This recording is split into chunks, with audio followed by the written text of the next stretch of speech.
बात आज की चैनल के कार्यक्रम मुद्दा में मैं सुरेंद्र चतुर्वेदी आपका स्वागत करता हूं। दोस्तों, इन दिनों अजमेर के अंदर जन शिक्षण संस्थान चर्चाओं में है। इस संस्थान की डायरेक्टर श्वेता आनंद पिछले दिनों रिश्वत लेते पकड़ी गई। एसीबी इस पूरे मामले की जांच कर रही है और जांच के अंदर कई तरीके के गंभीर आरोप खुलासे के रूप में सामने आ सकते हैं। संस्थान के विरुद्ध वाद दायर करने वाले एक पूर्व कर्मचारी, जो संस्थान का पूर्व कर्मचारी है, शैलेश गर्ग जी, उन्होंने स्टूडियो आकर हमसे बात की और वो सारे आरोप लगाए जो गंभीरता से अगर सोचा जाए तो जांच के विषय हो सकते हैं। तो आइए बात कर लेते हैं पहले शैलेश गर्ग साहब से। अजमेर का जन शिक्षण संस्थान इन दिनों चर्चाओं में है। पिछले दिनों अखबारों की सुर्खियों में रहे इस संस्थान की निदेशक श्वेता आनंद ट्रैप कर दी गई और 20,000 रुपये बतौर रिश्वत लेते हुए पकड़ी गई। मामला आगे बढ़ा। इनके खिलाफ एक परिवाद श्री शैलेंद्र गर्ग ने पहले से दायर कर रखा है। आज शैलेंद्र गर्ग हमारे स्टूडियो में है। मैं उनसे मुखातिब होना चाहूँगा और पूरी जानकारी उनके केस के बारे में लेना चाहूँगा। सबसे पहले तो मैं शैलेंद्र जी आपसे ये जानना चाहूँगा कि आप किस पद पर इस संस्थान के अंदर काम करते थे? सर, मैं इस संस्थान में अक्टूबर 2021 से सितंबर 2022 तक लेखाकार के पद पे था। जी, अकाउंटेंट थे आप? अकाउंटेंट था जी। फिर आपको हटाया क्यों गया? सर, एक्चुअल में मैं जब मेरा अपॉइंटमेंट हुआ था जी, उसी दिन से मेरे जब अपॉइंटमेंट हुआ था, मेरे अपॉइंटमेंट के साथ ही वहाँ पे 3 अपॉइंटमेंट और हुए थे। अच्छा। वो 3 अपॉइंटमेंट थे, उनमें से एक था सर ब्रजलाल यादव और एक मनोहर सिंह राजपूत। ठीक है। मैं उनको भी मेरे जैसा आम सहकर्मी समझ के कार्य करता रहा। 5-6 दिन बाद मुझे पता चला कि वो दोनों तो इन्हीं के स्कूल के स्टाफ है। ओके। और उनको यहाँ मेरे साथ नियुक्ति दी गई है। अच्छा, वो टर्निंग पॉइंट स्कूल के अंदर स्टाफ था? टर्निंग पॉइंट स्कूल में स्टाफ था। आपके यहाँ नियुक्ति भी थी, यानी 2 जगह नियुक्ति हो रखी थी? बिल्कुल बिल्कुल। एक तो टर्निंग पॉइंट पे वो टीचर थे? नहीं, टीचर नहीं थे सर। तो क्या टीचर नहीं थे, वो स्टाफ क्लरिकल स्टाफ था। क्लरिकल स्टाफ थे जो लोग वो वहाँ भी काम कर रहे थे? वहाँ भी काम कर रहे थे और वहाँ काफी टाइम से कर रहे थे सर। अच्छा, लंबे अरसे से काम लंबे अरसे से कर रहे थे। और तनख्वाह भी वहाँ से ले रहे थे? बिल्कुल ले रहे थे। फिर आपके साथ उनका अपॉइंटमेंट? हाँ, मेरे साथ ही उनका दोनों का अपॉइंटमेंट हुआ। तो फिर वो जो 2 तनख्वाहें ले रहे थे या एक तनख्वाह? नहीं सर, मैं बताता हूँ आपको। एक्चुअल में क्या है, मेरे साथ ही उनका अपॉइंटमेंट हुआ जी। ठीक है। फिर बाद में मुझसे सबसे पहले ये डिमांड की गई कि मेरा 18,000 रुपये पारिश्रमिक पे मेरे को वहाँ लगाया गया जी। और 4-5 दिन बाद मुझे कहा गया कि आपको है ना, आपके अकाउंट में 18,000 रुपये आएंगे जी, लेकिन आपको 3,000 रुपये वापस देने पड़ेंगे। वापस देने पड़ेंगे। ओके। किसको देने? चेयरमैन सर को। चेयरमैन कौन है आपके? अनंत भटनागर जी। अनंत भटनागर को 3,000 रुपये मैंने आप अपनी तनख्वाह में से काट के दिए? हाँ, 3,000 रुपये तनख्वाह में से काट के हर महीने देने पड़ेंगे जी। ठीक है। तो एक अकाउंटेंट होने के नाते, और मैंने आज तक कभी ऐसा काम किया नहीं था सर, तो मुझे बड़ा अजीब सा लगा ये। तो मैंने उनको कहा कि सर ये तो थोड़ा सही नहीं लगा, तो लेकिन ठीक है, उन्होंने कहा कि अभी कंटिन्यू करो, ये वो करके उन्होंने करवा दिया। तो आप 3,000 रुपये महीने उनको देते रहे? फिर मुझे बाद में पता चला कि मेरे साथ जो सहकर्मी थे ब्रजराज जी तुनवाल और शैलेंद्र कुमार जी, जो अपने प्रोग्राम ऑफिसर और असिस्टेंट प्रोग्राम ऑफिसर, उनके भी सैलरी में से पैसा कट के इस चेयरमैन साहब के पास जाता था। ओके। ये तो आनंद भटनागर वहाँ पर भी उन लोगों से जो आपके साथ वो थे उनसे भी पैसे लेते थे और मेरे से भी लिए। और सबसे बड़ी बात की, जो ब्रजलाल यादव और मनोहर सिंह राजपूत जो थे, उनकी तो पूरी की पूरी 14,000 रुपये सैलरी पूरी ही उनके पास जाती थी, आनंद भटनागर जी के पास। जो आपके यहाँ काम कर दिखाते थे और जो तनख्वाह यहाँ देते थे वो पूरी की पूरी आनंद भटनागर अपने घर ले जाते? वो आनंद भटनागर जी उनके पास जाती थी। और मतलब जो एक्चुअल में हमारा क्या है कि भारत सरकार से फंड आता था सर 100% जी। तो मैं अकाउंटेंट था, इसलिए मुझे पूरी जानकारी है कि भारत सरकार से फंड आता था। उसमें सर एक करीब 20 या 22 लाख रुपए का एक इमोल्यूमेंट्स और उसका सैलरी का एक फंड हुआ करता था। ओके। यानी कहने का मतलब कि उस पूरे स्टाफ की जो सैलरी है वो भारत सरकार दे रही है। अच्छा। तो आप भारत सरकार की सैलरी उठा के और अगर उसको अपनी जेब में डाल रहे हैं तो फिर वो सर नहीं, बहुत लंबा भ्रष्टाचार है, तो लंबी यात्रा है और ये काफ़ी सालों से चलती आ रही है। और हो सकता है कि और जो टीचर्स जो काम कर रहे हैं उनका भी यही सर, उसके बाद फिर धीरे धीरे वो सर मेरे को निकाले जाने के पीछे कहानी सबसे बड़ी यही हाँ, है। क्या रहा, आपको क्यों निकाल दिया? बिल्कुल सर, जब मैंने फिर उनके इस भ्रष्टाचार में उनका साथ नहीं दिया, फिर अच्छा ये तो सिर्फ एक बहानगी मैं बता रहा हूँ, उसके बाद कई तरह के वहाँ भ्रष्टाचार होते थे सर जी, कई तरह के। जैसे अब सर जैसे मान लीजिए कोई काम करवाना है 25-30 हज़ार 40 हज़ार रुपये का, ठीक है ना, मान लीजिए कोई एल्युमिनियम पैनलिंग का काम करवाया, तो उसमें ठीक है कि मेरे को फ़ोन करके बोलते हैं कि मैंने एक कोटेशन तो भेज दिया और इसी को बोल दो कि 2 कोटेशन और दे देगा, और मैंने इसको 10,000 रुपये एडवांस दे दिए और काम शुरू करा लो, बाकी पैसा बाद में दे देंगे। ठीक है। मैंने सर ये गवर्नमेंट का काम है, बाकायदा नोट शीट चलेगी, 3 कोटेशन आएंगे, फर्म का कोटेशन जाएगा, पूरा काम विधि विधान से प्रोसेस से होगा। हाँ। लेकिन वो नहीं सर, अब मैं जो बोल रहा हूँ वो करो आप बस जी। वो अपनी मनमानी चलाते थे, मनमानी चलते सर बात यहाँ तक आ गई। उसके बाद फिर सबसे बड़ी फिर प्रॉब्लम ये हुई कि जनवरी 2022 में श्वेता मैडम का वहाँ पे सिलेक्शन हुआ एज ए डायरेक्टर जी। तो ये सिलेक्शन किसने किया? ये सर इसके लिए भारत सरकार से एक कमेटी बैठती है जी, ठीक है। अच्छा, इसमें भी एक प्रॉब्लम थी सर, इसमें मैं आपको बताऊं क्योंकि उस वक्त मैं कार्यकाल मेरा वहीं था, मुरारी लाल जी वर्मा उस वक्त जिला परिषद के सीईओ थे जी। तो उनसे साहब वो सिलेक्शन कमेटी में थे, ओके, ठीक है। लेकिन वो सिलेक्शन कमेटी में तो थे, वो एक्चुअल में जिला कलेक्टर ने अपने नॉमिनी के तौर पे उनको अपॉइंट किया था बोर्ड ऑफ मेंबर्स में, ठीक है। अब बोर्ड ऑफ मेंबर्स के तो मेंबर थे जी, लेकिन सिलेक्शन कमेटी के मेंबर नहीं थे। और सर इसके लिए उन्होंने अलग से न तो जन शिक्षण संस्थान ने कोई पत्राचार किया कलेक्टर से, ठीक है, न चेयरमैन साहब ने किया।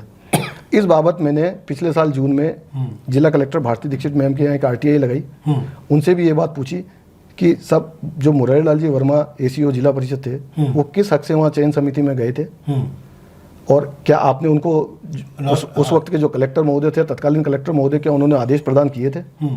अगर किए थे तो कृपया उसकी एक कॉपी मुझे दी जाए। बिल्कुल। लेकिन साहब वहाँ पे कलेक्ट्रेट में इस बात की कोई कॉपी नहीं है, ठीक है। यानी कहने का मतलब वो अपनी मर्जी से सब कुछ जो चल रहा सब कुछ उनकी मर्जी से, उनको जो अच्छा लगा वो उन्होंने कर लिया। वो RTI की जो सूचना थी वो फिर उनको मिली होगी तो हटाने का क्रम चला होगा आपका? नहीं, वो सर हटाने का क्रम तो बहुत बाद में आया था जी। उसके बाद तो धीरे धीरे फिर उसके बाद जो श्वेता मैडम का अपॉइंटमेंट हुआ, तो श्वेता मैडम का जो अपॉइंटमेंट हुआ तो सर उस वक्त हमारे वहाँ पे क्या है कि सर एक छोटी सी मैं आपको बताता हूँ कि हमारे वहाँ पे स्टाफ में हम 5-6 जने थे जी। तो स्टाफ में चाय के लिए हम 100 रुपये कलेक्ट किया करते थे, क्योंकि सर गवर्नमेंट के फंड में से तो हम चाय पी नहीं सकते, बट नेचुरल सी बात है। तो हमारा एक पुराना हमने एक सिस्टम बना रखा था कि हम सब जने 100 रुपये कलेक्ट कर लेते थे, तो 400-500 रुपये हो जाते थे। उस पैसों से हम दूध शक्कर पत्ती ला के हमारा चाय का वो कर लेते थे। जिस दिन श्वेता मैडम का अपॉइंटमेंट हुआ मैंने उनको व्यवस्था बताई कि मैडम हमारे यहाँ स्टाफ की हमने ऐसी व्यवस्था कर रखी है, तो मैडम आप भी प्लीज़ 100 रुपये दे दीजिए तो हमारे इसमें फंड में शामिल हो जाएंगे आप। तो फर्स्टली जो सबसे पहले भ्रष्टाचार की देखिए सर जो शुरुआत हुई ना, उन्होंने कहा कि ये 100 रुपये आज से बंद कर दो। अच्छा। मैंने मैडम फिर चाय कहने आप चाय पियो और इसका बिल मैं एडजस्ट करवा दूंगी कहीं पे भी। मेरे को एकदम से शौक हुआ मैं कि यार ये कैसा प्रॉब्लम। तो बस वहाँ से शुरू हो गई। हर छोटी छोटी चीज़ में कोई भी चीज़ खरीदने जाते मैं बिल ले आऊँगी, मैं ये कर लूँगी, मैं कोटेशन ले आऊँगी। उसके बाद फिर धीरे धीरे बढ़ता रहा, मतलब हर जगह भ्रष्टाचार। नहीं, इसमें आप ये बताइएगा कि निदेशक श्वेता आनंद और आनंद भटनागर के बीच तालमेल हो गया था, क्या था, किस तरीके का था? अब सर वो तालमेल का तो मैं बता रहा हूँ ना कि वो चीज़ आज तक भी संदेहास्पद है कि एक छोटी सी मैं बात बताऊँ तो कि हम बाकी जितने भी स्टाफ के लोग हैं वो जब मैडम के बारे में अनंत भटनागर सर को, चेयरमैन सर को कोई भी शिकायत तो नहीं बोलते, मतलब कोई भी जानकारी देते थे, कोई उनकी कमी बताते थे तो उस पर वो संज्ञान नहीं लेते थे। लेकिन जब श्वेता मैडम हमारे स्टाफ के किसी सदस्य के बारे में कुछ भी बोलती थी उस पर तुरंत संज्ञान हो जाता था सर। अच्छा। अब वो चलिए माना कि वो सीनियर मोस्ट ऑफिसर थी, सब कुछ है, मैं मानता हूँ इस चीज़ को, पर लेकिन सर चेयरमैन सर एज एक अगर फैमिली माने तो हेड ऑफ द फैमिली, तो उनके लिए तो सब बराबर है। बिल्कुल। तो फिर आपको हटाया क्यों ये सर? बस ये जो छोटी छोटी चीज़ें कई ऐसी इकट्ठी होती गई और मेरा उनसे अनबन बढ़ता गया। जैसे कई सारी चीज़ें थी उसमें, एक बार इन्होंने मांगलियावास जाना था तो 98 किलोमीटर का मांगलियावास का बिल बना के 1710 रुपये का मेरे को TADA का पकड़ा दिया। मैंने मैडम मांगलियावास 98 किलोमीटर तो नहीं है, मैंने कल को अगर जयपुर से CAG की रिपोर्ट आएगी, वो अकाउंटेंट की गर्दन पकड़ेगी, मैं क्या जवाब दूंगा? अच्छा। तो मैंने तो उस पर साइन नहीं किए। मैंने सर जो जून की बात है, मैंने 3 महीने तक साइन नहीं किया। मुझे 3 महीने तक डेली वो टॉर्चर करती थी कि नहीं शैलेंद्र जी मेरे 1710 रुपये चाहिए मुझे। उस दिन क्या हुआ सर, एक्चुअल में ऑफिस की गाड़ी की बैटरी खराब थी तो खुद का पर्सनल व्हीकल लेके गई थी वो। अच्छा, व्हीकल भी खुद का लेके गए और उसमें 1700 रुपये वो चार्ज भी कर रहे हैं। वो हमारे एज पर नॉर्म्स बनते हैं सर, डायरेक्टर के 40 रुपीज़ पर किलोमीटर ऐसा कुछ है उसमें, हमारी गाइडलाइन के अकॉर्डिंग बनते थे। तो उन्होंने पर लेकिन सर 98 किलोमीटर मांग लिया, वो जस्टिफाइड ही था। और वो लिया उन्होंने बाद में? सर वो किस दिन लिया पता? हाँ, वो लिया 30 सितंबर को। 30 सितंबर को, जिस दिन मेरा लास्ट डे था, मेरे गर्दन पे तलवार रख के वो 1710 रुपये पीएफएमएस में एंट्री करवाई। वो पीएफएमएस की एंट्री आज भी बोलेगी जन शिक्षण संस्थान के रिकॉर्ड में।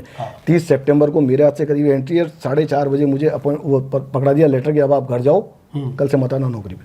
अच्छा सर, बिना किसी बिना किसी इन्फॉर्मेशन के, बिना किसी पूर्व सूचना के। जी, मैं एक सवाल मेरा ये है आपसे कि जिस वो जो 98 किलोमीटर जो मांगली आवास बताया गया, वो आज भी कागजों में होगा ना? 100% है सर। 100% जांच के अंदर ये भी आएगा, और इसके अलावा और भी जांच के अंदर जब जांच होगी सर, तो कई टीएडीए निकलेंगे। सर वो जो 98 किलोमीटर वाला जो पत्रावली, वो आज भी जेएसएस की पत्रावली में भी है, ठीक है, और उसकी एक फोटोकॉपी मेरे पास भी है सर। मैं और बता दूं आपको। अच्छा, वेरी गुड, बहुत अच्छे। मेरे पास बहुत सारे प्रूफ हैं जो मैं मेरे कार्यकाल के वक्त उस वक्त इकट्ठे करके लाया था वहां से। जी। अच्छा, तो मतलब भ्रष्टाचार के बहुत सारे मामले आपके बहुत सारे मामले हैं सर। आप जब जांच होगी तो जांच के अंदर सर बिल्कुल एसीबी के सामने मैं बिल्कुल पेश करूंगा सर। जी, तो अब ये बताइएगा कि अब ये अनंत भटनागर और इनके बीच के तालमेल की जो बात है, अब ये 20,000 रुपये जैसे पकड़े गए हैं लेते हुए, और भी जो दूसरे भ्रष्टाचार के मामले हैं, वो कह रहे हैं कि मुझे तो कोई जानकारी नहीं है इन मामलों की, ऐसा अखबारों में मैंने पढ़ा। सर देखिए, वो तो कुछ भी कह सकते हैं। वो कुछ भी कह सकते हैं, क्योंकि सर उनके कहने की कोई था नहीं है, वो किसी को भी कुछ भी कह सकते हैं। लेकिन असलियत ये है कि मिली जुली सरकार चल रही थी इनकी, और मिली भगत के अंदर इन्होंने काम किया। वहां भी स्टाफ पैसा ले रहा था, यहाँ भी स्टाफ पैसा ले रहा था। बिल्कुल सर, बिल्कुल। तो मतलब और भी कई चीजें होंगी जो आप तो अकाउंटेंट थे, तो आप सर बहुत सारी चीजें थी। ये तो सर स्टाफ का मामला था। उसके बाद दूसरा मामला था अनुदेशकों का, जो हमारे इंस्ट्रक्टर थे। अच्छा, हमारे इसमें क्या सर, 24 लाख रुपए का एक फंड मिलता था गवर्नमेंट से इंस्ट्रक्टर्स के लिए। उस 24 लाख रुपए के फंड में से इंस्ट्रक्टर्स जो 90 प्रोग्राम जो एक्शन प्लान में आते थे, उनके इंस्ट्रक्टर्स को ऑनोरियम और उनको रॉ मटेरियल दिया जाता था। इसमें सर बहुत सारे ऐसे प्रोग्राम हैं, और मैं पिछले 1.5 साल से इसके लिए मेहनत कर रहा हूँ जी। मैंने बहुत भागादौड़ी करी है, क्योंकि सर देखिए, मैं कुछ नहीं चाह रहा हूँ। मैं सिर्फ ये चाह रहा हूँ कि जहाँ भ्रष्टाचार हुआ, जहाँ लोग वाग परेशान हुए, जहाँ लोगों का बुरा हुआ, अहित हुआ, तो एक बार कम से कम आज मेरा हुआ तो मेरे किसी भाई का ना हो बस। तो इनके सर जो इंस्ट्रक्टर्स थे ना, उनसे मैं काफ़ी सारे लोगों से मिला हूँ। मैं किशनगढ़, रामनेर की ढानी और आपके मदार और पता नहीं कहाँ तक गया हूँ। बहुत सारे ऐसे इंस्ट्रक्टर्स हैं सर। मैं फ्रेंकली बता रहा हूँ कि सिर्फ कागजों पे कोर्स चले, कागजों पे कोर्स थे नहीं, ना विद्यार्थी थे, ना कहीं कुछ। अरे सर कुछ भी नहीं था, कुछ भी नहीं था। अच्छा, इवन कुछ भी नहीं था, और कई जगह तो ऐसा था कि वो इंस्ट्रक्टर ही नहीं था। अच्छा, जिसका पैसा उठ रहा था। हाँ, वो इंस्ट्रक्टर ही नहीं है, वो एक्चुअल में बंदा ही नहीं है, फर्जी इंस्ट्रक्टर बना दिए गए। बिल्कुल सर, फर्जी इंस्ट्रक्टर उठा है। उसका पैसा कहाँ गया है वो तो अभी एसीबी की जांच में सामने आ जाएगा, ठीक है। और किसने वो कोर्स चलाया, कहाँ चला, कोई अता पता नहीं है सर। अच्छा, गवर्नमेंट से कितना फंड आया, किस आदमी को अपॉइंटमेंट किया, किस आधार पर किया, कितना पैसा तनख्वाह में गया, कितने खर्चे में, जब संस्थान की कोई शाखा चल रही है तो उसमें पैसा भी लग रहा होगा, वो भी पैसा उठाया जाता होगा कि मकान किराया भी है संस्था का, सब कुछ इंस्ट्रक्टर के, सभी कुछ है सर। और स्कूल है तो मतलब जो संस्था चल रही है तो उसके स्टूडेंट्स भी आते होंगे, उनको नहीं सर। एक्चुअल में देखिए, जो टर्निंग पॉइंट स्कूल है उसका डायरेक्टली जन शिक्षण संस्थान से कोई वो तो लेना देना नहीं है, लेकिन है ना। और जो चेयरमैन जो होते हैं, अनंत भटनागर जी चेयरमैन, तो एज पर हमारी गाइडलाइन, जो भारत सरकार की जो हमारी गाइडलाइन होती है, तो एज पर गाइडलाइन जो चेयरमैन होते हैं वो ऑनररी मेंबर होते हैं, मानद सदस्य। उनको वेतन वगैरह कुछ नहीं मिलता, मानद सदस्य होते हैं वो। पर लेकिन सर उनका पूरी ड्यूटी बनती है कि संस्थान को कैसे चलाया जाए और कैसे सही तरीके से उसमें हस्ताक्षर तो होते होंगे ना सर। जैसे आप इंस्ट्रक्टर का तनख्वाह उठ रही है तो ये कोई जो निदेशक है वो तो श्वेता आनंद तो नहीं कर सकती अपने सर, उनके चेयरमैन के उसके साइन के बगैर तो कुछ नहीं होगा, उनके हस्ताक्षर के बिना तो कुछ भी नहीं होता सर। होता नहीं है ना। तो इसका मतलब ये है कि डायरेक्टली जो डायरेक्टली अनंत भटनागर उसके अंदर शामिल थे। बिल्कुल 100% सर। 100% जितने भी अगर हुआ है और जांच होती है तो एक लंबा रैकेट और लाखों करोड़ों का खेल हुआ है। बिल्कुल हुआ है। और मैं इनको मतलब काफ़ी मेरे एक सॉफ्ट कॉर्नर था इनके प्रति, तो मैं इनको काफ़ी समझाता था। मैंने सर देखिए गलत हो रहा है, सर देखिए गलत हो रहा है, लेकिन मेरी बात पे कभी इन्होंने बिलीव नहीं किया। मैं जब भी स्कूल जाता था साइन करवाने, मैं इनको ये कहता था, मैंने सर देखिए ये गलत हो रहा है, सर देखिए ये गलत हो रहा है। कई बार इनको मैं मेरी तरफ से, लेकिन कभी मेरी बात पे कभी तवज्जो नहीं थी सर। बस ये अपनी अपनी मन की मर्जी पूरी करते थे। मैडम का इनका क्या टाई अप था मुझे नहीं पता। बस उसके बाद फिर ये सब जो बातें जब बहुत सारी इकट्ठी हो गई ना, तो इनको लगा कि अभी आदमी हमारे काम का नहीं है। तो बस जैसे ही मेरा कार्यकाल पूरा हुआ, इन्होंने मुझे लेटर पकड़ा दिया। उसके बाद भी मुझे झूठी दिलासा ये दी गई कि नहीं शैलेंद्र, तुमने तो 1 साल काम किया है, तुम्हारा सिलेक्शन वापस करेंगे। मैंने सर वापस एप्लीकेशन लगाई, वापस मैं इंटरव्यू में सम्मिलित हुआ। ठीक है, वापस मैं इंटरव्यू में बैठा, और मज़े की बात आप ये देखिए कि जिसको भ्रष्टाचार की हद कहते हैं, कि मैं जब इंटरव्यू में बैठा, उस इंटरव्यू में जो सिलेक्शन कमेटी, उस सिलेक्शन कमेटी में जीके माथुर साहब आए। जीके माथुर साहब से आप बहुत अच्छे से परिचित होंगे सर।